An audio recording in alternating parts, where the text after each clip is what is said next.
ശ്രീ ഷാക്കിർ പറഞ്ഞു രാജ്യത്ത് വിലക്കയറ്റമാണ് ചർച്ച ചെയ്യേണ്ടതെന്ന്. വിലക്കയറ്റം നമുക്ക് ചർച്ച ചെയ്യാം ഷാക്കിറെ. കാര്യം നിങ്ങൾ ഇറങ്ങിപ്പോകുമ്പോൾ ഇൻഫ്ലേഷൻ രാജ്യത്ത് 2% 10% മുകളിലായിരുന്നു. ഇപ്പോഴത്തെ ഇൻഫ്ലേഷൻ എന്ന് പറയുന്നത് 4.45% ഉള്ളൂ. അതുകൊണ്ട് ഇൻഫ്ലേഷനൊക്കെ ചർച്ച ചെയ്യുന്നതിന്, വിലക്കയറ്റമൊക്കെ ചർച്ച ചെയ്യുന്നതിന് ഞങ്ങൾക്ക് സന്തോഷം മാത്രമേ ഉള്ളൂ. ഷാക്കിർ പറഞ്ഞാൽ മതി, എവിടെയാണെന്ന് വെച്ചാൽ ചർച്ച ചെയ്യാനോ ഡിബേറ്റ് ചെയ്യാനോ എന്തിനാണെന്ന് വെച്ചാൽ ഞാൻ വന്നോളാം. അത്. രണ്ടാമത്തെ കാര്യം എന്ന് പറയുന്നത്, ഷാക്കിർ പറഞ്ഞൊരു കാര്യമുണ്ട്. ഇത് യഥാർത്ഥ ഹിന്ദുമത വിശ്വാസികൾ വേറെ, BJP-ക്കാർ വേറെ, ഇങ്ങനൊരു ബൈനറിയാണ് അദ്ദേഹം ക്രിയേറ്റ് ചെയ്യാൻ വേണ്ടിയിട്ട് ശ്രമിക്കുന്നത്. നോക്കൂ, ആ രാഷ്ട്രീയ സ്വയംസേവക സംഘം ഉണ്ടാകുന്ന 1900 അല്ല, ഞാൻ കംപ്ലീറ്റ് ചെയ്യട്ടെ. ഞാൻ നിങ്ങളൊക്കെ പറഞ്ഞോ ഉണ്ടായിരുന്ന ആളല്ലേ. 1925 രാഷ്ട്രീയ സ്വയംസേവക സംഘം ഉണ്ടാകുന്നത്. BJP ഉണ്ടാകുന്നത് 1980 മാത്രമാണ്. 1875 വന്ദേമാതരം ഈ രാജ്യത്ത് പിറവിയെടുക്കുന്നത്. 1905 അതൊരു വലിയ ബാറ്റിൽ ക്രൈ ആയിട്ട് മാറുന്നത്. ആ കാലഘട്ടത്തിൽ RSS ഉണ്ടാകുന്നതിന് 2 പതിറ്റാണ്ട് മുമ്പാണ് വന്ദേമാതരം പാടിയ കുട്ടികൾക്ക് 5 രൂപ വെച്ചിട്ട് ഈ ബ്രിട്ടീഷ് ഗവൺമെൻറ് ഫൈൻ അടിച്ചു കൊടുക്കുന്നത്.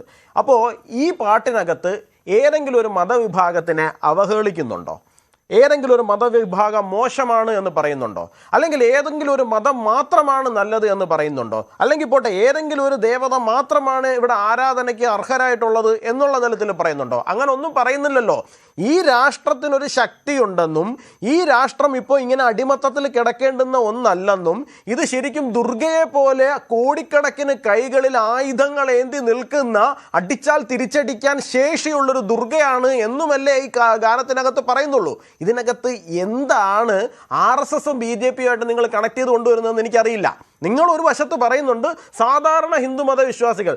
ഷാക്കിറെ, ഇത് സാധാരണ ഹിന്ദു മതത്തിനകത്തുള്ള, അല്ലെങ്കിൽ ഈ രാജ്യത്തിൻ്റെ ഹിന്ദു സാംസ്കാരിക കാഴ്ചപ്പാടിനകത്തുള്ള ഒരു കാഴ്ചപ്പാട് മാത്രമേ ഇതിനകത്തുള്ളൂ. ഇവിടെ പുഴകളെ ദേവിയായിട്ടും ദേവതമാരായിട്ട് ആരാധിക്കുന്നുണ്ട്, അല്ലെങ്കിൽ പ്രകൃതി ആരാധിക്കുന്നുണ്ട്.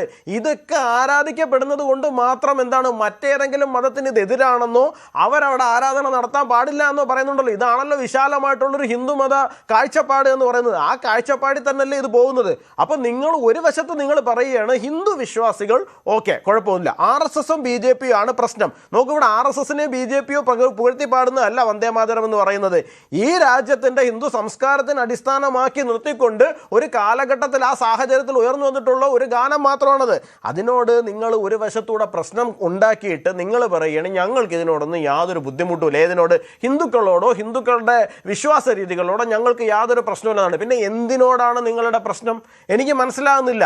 ശരിയാണ്, ഏകദൈവ വിശ്വാസികളെ സംബന്ധിച്ചിടത്തോളം ഞങ്ങളുടെ ദേവൻ മാത്രം ആരാധനയ്ക്ക് അർഹൻ, ബാക്കി ഒരു ദേവനും ദേവതകളും ഒന്നും തന്നെ ആരാധനയ്ക്ക് അർഹരല്ല എന്നുള്ളതാണ് ഈ നിങ്ങളുടെ പൊതുവിശ്വാസം.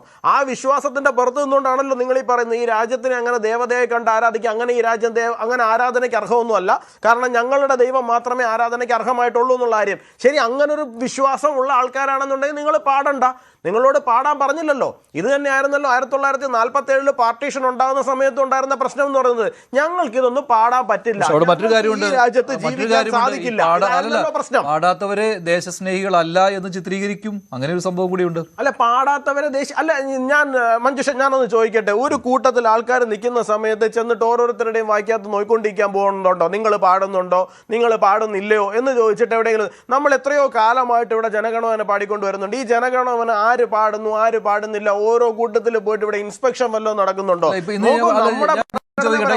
കേരളത്തിൽ തന്നെ ഇപ്പോൾ തിരുവനന്തപുരം കോർപ്പറേഷനിൽ ആലപിച്ചു, BJP ഭരിക്കുന്ന തദ്ദേശ സ്ഥാപനങ്ങളിലും ആലപിച്ചു. അപ്പോൾ നിങ്ങളുടെ ഒരു നെഗറ്റീവ് എങ്ങനെയാണ്? ഈ മറ്റ് തദ്ദേശ സ്ഥാപനങ്ങളിൽ ആളുകൾക്ക് ദേശസ്നേഹമില്ല, അതുകൊണ്ട് അവർ ആലപിച്ചില്ല. അല്ല, മറ്റ് തദ്ദേശ ഭരണ സ്ഥാപനങ്ങളുടെ പ്രശ്നം എന്ന് പറഞ്ഞാൽ ഞാൻ ആദ്യം പറഞ്ഞത് തന്നെയാണ്, അവർ എന്നോ മറ്റൊരാൾക്ക് കീഴ്പ്പെട്ടാണെന്ന് ജീവിക്കുന്നത്. 1937 എന്തുകൊണ്ടാണ് ഇന്ത്യൻ നാഷണൽ കോൺഗ്രസ് അങ്ങനെ ഒരു നിലപാടെടുക്കുന്നത്? മുസ്ലിം ലീഗിന് കീഴടങ്ങിയിട്ടാണ് നിലപാടെടുക്കുന്നത്. ഈ ദുരാഷ്ട്രവാദം അങ്ങനെയെങ്കിലും അവസാനിപ്പിക്കുമെങ്കിൽ അവസാനിപ്പിക്കട്ടെ എന്ന് വിചാരിച്ചിട്ടാണ് അങ്ങനെ ഒരു നിലപാടെടുക്കുന്നത്. എന്നിട്ട് അവസാനിച്ചോ? ഇല്ല. 1947 സ്വതന്ത്രമായിട്ട് മറ്റൊരു രാജ്യവും കൂടി ഉണ്ടാക്കി നമുക്ക് കൊടുക്കേണ്ടുന്ന സാഹചര്യം ഉണ്ടായി. എന്നാൽ അത് പോയി. ഓക്കെ, ശരി. ഈ ദുരാഷ്ട്രവാദം ഉണ്ടാക്കിയവർ ഇവിടെ ഈ പറയുന്ന ബഹു സാംസ്കാരികതയിൽ ഇന്ത്യയിൽ ജീവിക്കാൻ സാധിക്കില്ല എന്ന് പറഞ്ഞവരെല്ലാവരും കൂടി പുതിയൊരു രാജ്യം ഉണ്ടാക്കി പോയി. എന്നാലെങ്കിലും തിരിച്ച് സ്വത്വത്തിലേക്ക് വരാനുള്ള ഒരു ആംബിയർ കോൺഗ്രസ് കാണിക്കണ്ടായിരുന്നോ? കാണിച്ചില്ല.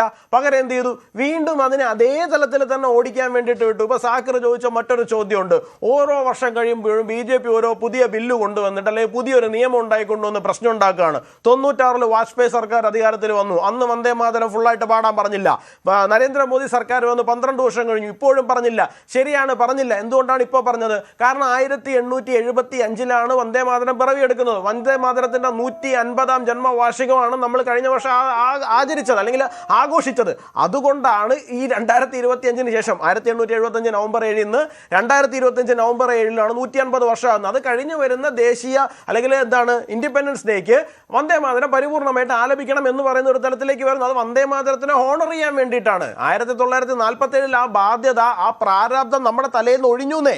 പുതിയൊരു രാജ്യം ഉണ്ടാക്കി എന്നാണ്, ഒരു മതരാജ്യം ഉണ്ടാക്കി കൊടുത്തയിടത്ത് നമുക്കത് കഴിഞ്ഞൂന്നേ. പിന്നെ ശ്രീ ജവാദ് ഇവിടെ പറയുന്നുണ്ടെന്നാണ്, ഈ രാജ്യത്ത് അങ്ങനെ പറ്റില്ല, ഇങ്ങനെ പറ്റില്ല. ഞാനൊരു കാര്യം ചോദിക്കട്ടെ, ഈ ഏകദൈവ വിശ്വാസികളാണ് എന്നുള്ളത് കൊണ്ട് നിങ്ങൾ നാളെ ഒരു ആർമിയിൽ പോയി ജോയിൻ ചെയ്യുന്നു. ആർമിയിൽ പോയി ജോയിൻ ചെയ്യുന്ന സമയത്ത് വിവിധങ്ങളായിട്ടുള്ള ആർമികളുടെ വാർ ക്രൈ ഉണ്ട്. ഇപ്പൊ ഗോർഖ റൈഫിൾ, ജയ് മാ കാളി അയോ ഗോർഖാളി, ഇതാണ് ഗോർഖ റൈഫിൾസിന്റെ ബാറ്റിൽ ക്രൈ എന്ന് പറയുന്നത്. നിങ്ങൾ അവിടെ ചെന്ന് നിന്നിട്ട് നിങ്ങൾ നാളെ മുതൽ ഇതോടെ വിളിക്കാൻ പറ്റില്ല, ഞാനിവിടെ ഏകദൈവ വിശ്വാസിയാണ്, ഇത് എൻ്റെ മതവിശ്വാസത്തിനെതിരാണ്. നേരത്തെ പറഞ്ഞ 3 കുട്ടികളുടെ കാര്യം പറഞ്ഞാലും ഇവർ അവിടെ ചെന്ന് എന്ന് പറഞ്ഞ ഉടനെ നാളെ മുതൽ ഗോർഖ റൈഫിൾസ് അവരുടെ ബാറ്റിൽ ക്രൈ മാറ്റണമെന്നാണോ നിങ്ങൾ പറഞ്ഞു വരുന്നത്?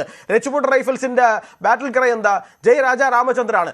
അവിടെ ചെന്ന് നിന്നിട്ട് പറയുമോ നിങ്ങൾ ഇത് വിളിക്കാൻ പറ്റില്ല, ഇത് ഞങ്ങളുടെ വിശ്വാസത്തിനെതിരാണ്, ഈ രാജ്യം മതേതരമാണ്, അതുകൊണ്ട് നിങ്ങൾ നിങ്ങളുടെ വിശ്വാസവും നിങ്ങളുടെ ബാറ്റിൽ ക്രൈയും എല്ലാം നിങ്ങൾ ഉപേക്ഷിക്കണം എന്നുള്ള തലത്തിൽ അവിടെ ചെന്ന് നിന്നിട്ട് പറയാൻ വേണ്ടിയിട്ട് സാധിക്കുമോ? ഇല്ലല്ലോ.